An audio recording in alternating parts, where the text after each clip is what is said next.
Good evening, ladies. Yesterday we learned about how we worship Hashem because of how we can logically understand the connection between us and Hashem, and how Hashem has given us everything, and how our life depends on Him, and come to the understanding of how we need to worship Hashem. And we said that there are two ways to get to it, out of fear or out of awe. And we said that it's so much better not to just worship Hashem just because we're afraid to be punished, but because we admire what He did and everything that He's given us, and we're grateful. And if it's so logical and it makes so much sense to worship Hashem, so why do we need the Torah at all? Why can't we just get to the conclusion of how to worship Hashem and how to do everything that He says, and just to follow Him without the Torah? Why do we need the Torah telling us this is allowed, this is forbidden? Why do we need that? So there are a few reasons.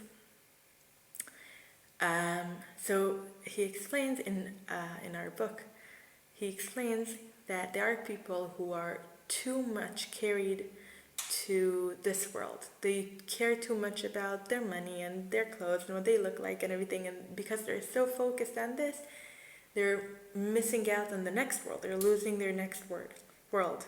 That he's saying, on the other hand, there are people who are too much high above. They're so focused on the next world and worshiping Hashem, and this is all they care about, that they miss out on this world. And he says both ways are wrong.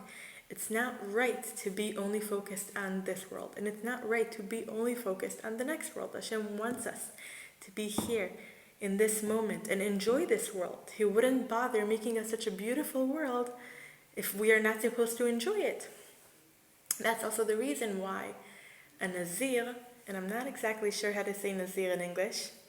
I think it's like okay, I'm not exactly sure. Nazir in Judaism, in Nazir, it's like a person who doesn't, who lives on a mountain and doesn't enjoy this world, and he doesn't allow himself to eat meat or be with women or whatever. And in Judaism, it's different. Like, we have the Nazir, but it's a different concept than it is in other religions. And Nazir is not allowed to cut his hair, and he's not allowed to drink wine or eat grapes or anything that has to do something with grapes. And after it's usually people take an oath to become a Nazir for a certain amount of time. And after this amount of time passes, this person needs to bring an offering to Beit HaMikdash. And what kind of offering does he need to bring? He needs to bring the offering of Chatat, which is the offering that people bring after they sinned. And the question is, if this person dedicated his life to Hashem and he limited his enjoyments from this world to be closer to Hashem, so why is he being punished? Why did he sin? So the answer is, it's because he limited his enjoyment of this world. And these are things that are allowed. These are things we're allowed to drink wine, and we're allowed to enjoy grape pies, and he limited himself for no reason, and that is why he's punished. Hashem wants us to enjoy this world as well. And the Torah shows us the right way. It shows us the right way to balance ourselves and not get lost.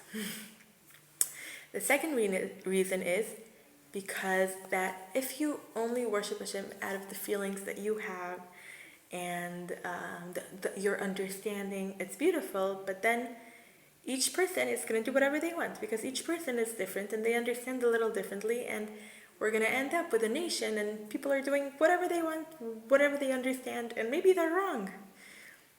And maybe they have such good feelings and they have such good will, but what it's making them do is not necessarily the right thing. And that's why we need we need the Torah to set a straight line. This is what's necessary. This is what Hashem wants us to do. Don't just get carried away with your crazy ideas. These are the things that are right, and these are the things that are wrong. And just out of understanding and just wanting to be close to Hashem, you won't necessarily get to mitzvot such as leaving ma'aseh, which means if you have a field, you have to leave a certain amount to the poor people. You won't think of these these things, and these things are the right things to do, but you won't necessarily get to them just by wanting and understanding. Another reason is because that your level of understanding and wanting to get closer to Hashem usually grows as you grow up. And the Torah, in a way, it's the end of the line, which means if you would be perfect, if you would have the purest heart and the most amazing connection to Hashem, you could get to what the Torah gives you. But you would only get there in your 70s when you're perfect. And we don't have time. We don't want to waste our lives and just wait to this moment when we're 70s and only then do what's right. We want to do it from the very beginning. So the Torah tells us this is the right thing to do. This is the path you need to follow. But it doesn't mean that you're done there. You still have to keep on growing and keep on expanding your understanding and keep on expanding your love to Hashem and so on and so forth. Eventually you'll be perfect. You'll have both the right path because you were given it by the Torah, and you'll also grow in understanding and in your connection to Hashem as you age. Bezrat Hashem.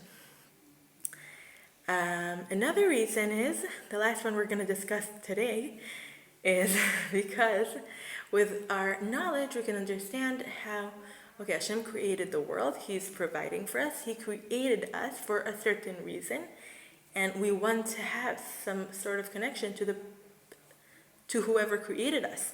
But it doesn't tell you about us coming out of Egypt. It doesn't tell you about the Torah that we were given. It doesn't tell you about how we were chosen to be Jews, to be in Hashem's nation.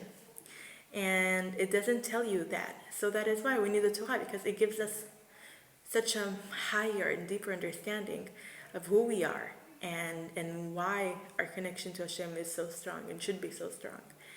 And that is it for tonight. Thank you. Good evening.